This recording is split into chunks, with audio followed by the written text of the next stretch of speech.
안녕하세요. 오늘 함께 분석해볼 지문은 인간의 잠수 반사에 대한 흥미로운 과학 이야기입니다. 우리 몸이 물속에서 어떻게 스스로를 보호하는지 그 원리를 차근차근 따라가 보겠습니다. 지문을 자세히 보기 전에 전체적인 흐름부터 잡아볼게요.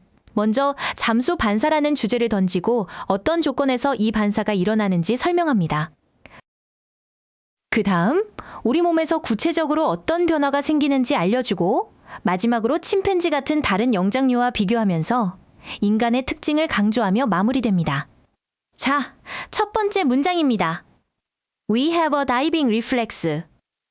우리는 잠수 반사를 가지고 있다고 말하네요. 누구처럼요? Like other marine mammals. 다른 해양 포유류들처럼 말이죠. 이 글이 무엇에 대해 말할지 명확하게 보여주는 주제 문장입니다. 두 번째 문장을 볼게요. This means that 이 표현으로 시작하죠. 이것은 라는 것을 의미한다는 뜻으로 앞에서 말한 잠수 반사에 대해 구체적으로 풀어주겠다는 신호입니다. That 이 관계대명사 뒤에 이어지는 내용이 바로 잠수 반사의 작동 원리가 되겠죠. 이 문장에서 정말 중요한 문법 포인트가 나옵니다. 주어를 찾아볼까요? Special nerve endings, 특별한 신경 말단들이죠. 복수형입니다. 동사는 저 뒤에 있는 트리거예요. 중간에 on our faces나 around the mouth and nose 같은 수식어구가 끼어들어서 주어와 동사가 멀어졌어요. 이럴 때일수록 주어가 복수니까 동사도 s가 붙지 않은 트리거, 이 단어를 써야 한다는 점 꼭 기억하세요. 여기서 트리거, 이 동사는 유발하다라는 뜻으로 쓰였어요. 원래 총의 방아쇠라는 뜻도 있죠? 방아쇠를 당기면 총알이 나가는 것처럼 어떤 원인으로 인해 특정 결과가 나타날 때 자주 쓰는 단어입니다.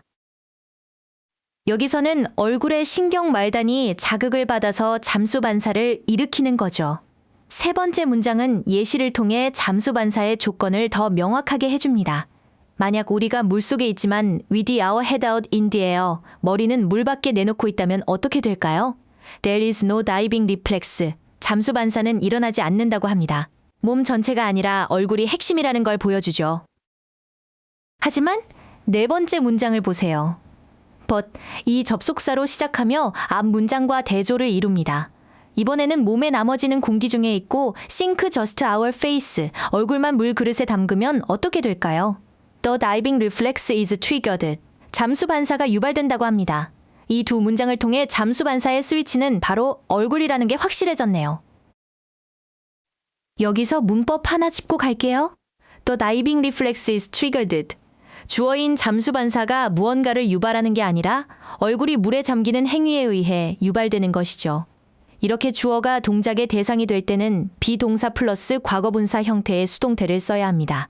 triggers, 이 단어가 아니라 is triggered, 이 표현이라는 점 꼭 확인하세요. 자, 그럼 잠수 반사가 시작되면 우리 몸에선 어떤 일이 일어날까요? 다섯 번째 문장이 그 첫 번째 변화들을 알려줍니다. It, 즉 잠수 반사는 automatically closes down the airway, 자동으로 기도를 닫습니다. 그리고 폐에 있는 작은 공기 통로들도 좁힌다고 하네요. 문장 중간에 쉼표와 함께 reducing, 이 표현이 보이죠? 이게 바로 분사구문입니다. 앞 문장의 결과나 부가적인 상황을 설명해줘요. 기도를 닫는다. 그래서 그 결과 물을 삼킬 위험을 줄여준다. 이렇게 자연스럽게 연결해서 해석하면 됩니다. 원래는 and it reduce 였을 문장을 더 간결하게 만든 거죠. 여섯 번째 문장에서는 동시에 일어나는 또 다른 변화들을 보여줍니다.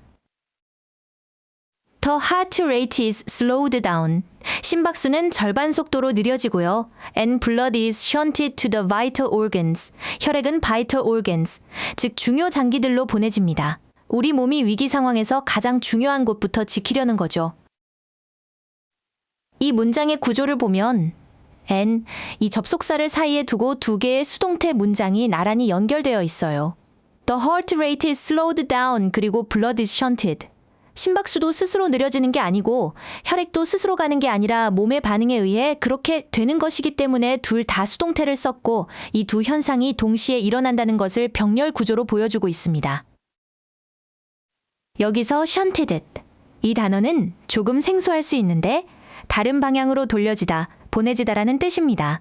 혈액이 덜 중요한 팔다리 대신 vital organs, 즉 생명 유지에 필수적인 뇌나 심장 같은 중요 장기로 집중적으로 보내지는 상황을 묘사하는 거죠. 잠수 반사의 최종 목표를 보여주는 단어들입니다. 드디어 마지막 문장입니다. by contrast, 대조적으로라는 표현으로 시작하네요. 글의 흐름이 전환되는 중요한 신호죠.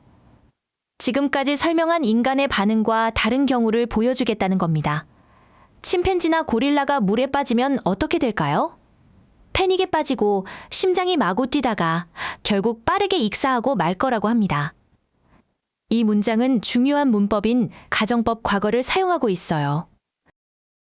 EF 절의 과거형 found, 이 동사가 쓰였고 주절에는 would panic, would race, 이 표현처럼 would 더하기 동사 원형이 왔죠. 이것은 실제로 침팬지가 물에 빠졌다는 게 아니라 만약 그런 상황이 생긴다면 아마 이럴 것이다 라고 현재 사실과 반대되는 상황을 가정하는 표현입니다. 오늘 강의를 정리해 보겠습니다. 이 글은 인간이 가진 놀라운 잠수 반사에 대해 설명했어요. 얼굴이 물에 잠기는 것을 조건으로 우리 몸이 생존을 위해 자동으로 기도를 막고 심박수를 늦추며 중요 장기를 보호하는 과정이었죠. 그리고 이런 반응이 없는 다른 영장류와 대조하면서 인간의 특징을 명확하게 보여주었습니다. 글의 흐름을 따라가며 각 문장의 역할과 핵심 문법을 살펴보니 내용이 훨씬 명확하게 보이죠? 오늘 배운 내용들, 특히 수일치, 수동태, 분사구문, 가정법 같은 핵심 문법들은 꼭 다시 한번 복습해 주세요. 수고 많으셨습니다.